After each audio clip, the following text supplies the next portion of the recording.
First, let me tell the parents of the victim in this case that every one of us who is a parent, and even those who are not, our hearts are breaking for you.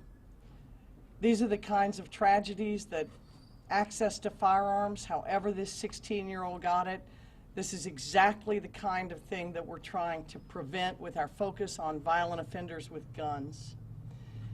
The reason that the manslaughter charge was filed as opposed to murder is because at this time the evidence shows that the act that the juvenile committed was not intentional, but it was reckless.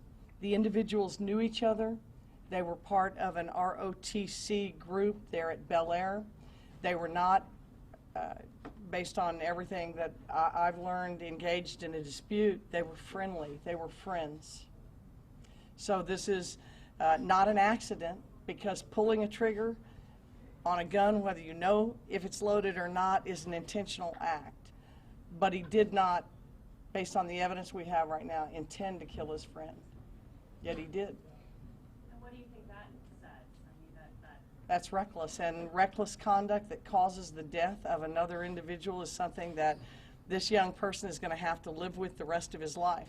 But what we do after this charge, whether we seek a determinate sentence or not, will depend upon the evidence, of course, the background of the people. There's a lot left to this investigation. There are still witnesses being interviewed.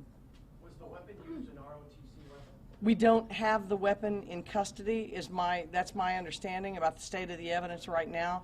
Of course, I'm very interested in knowing where he got the weapon, whose weapon it was, how was it made accessible to him, because our focus this year is on violent offenders with guns. And this is a regular kid, evidently, who is now a violent offender by the very act that he committed. Whether he meant to be violent or not, he killed somebody.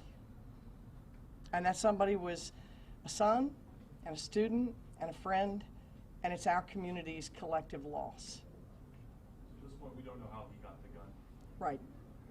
And was it brought onto into the campus? Yes. And the second suspect, will he be charged or not? It's unclear at this time.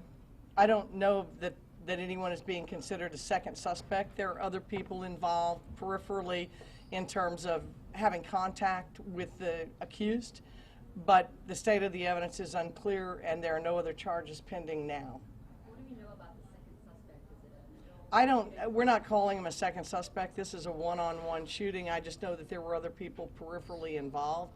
They had relationships. There's a high school group of friends. Was there any priors with regards to this? I can't, he's a juvenile. I'm not able to disclose. Can you say any more about just the circumstances, how the shooting happened, or what sparked it, or any more details about that? About what? But how the shooting happened? What?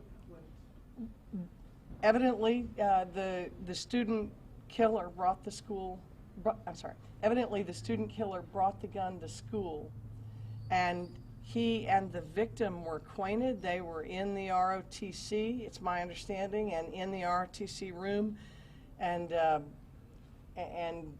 he pointed the weapon and fired it at his friend, and it killed him.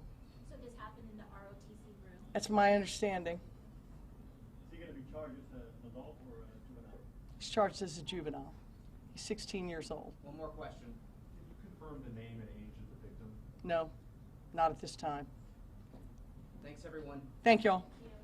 Thank you. Gracias.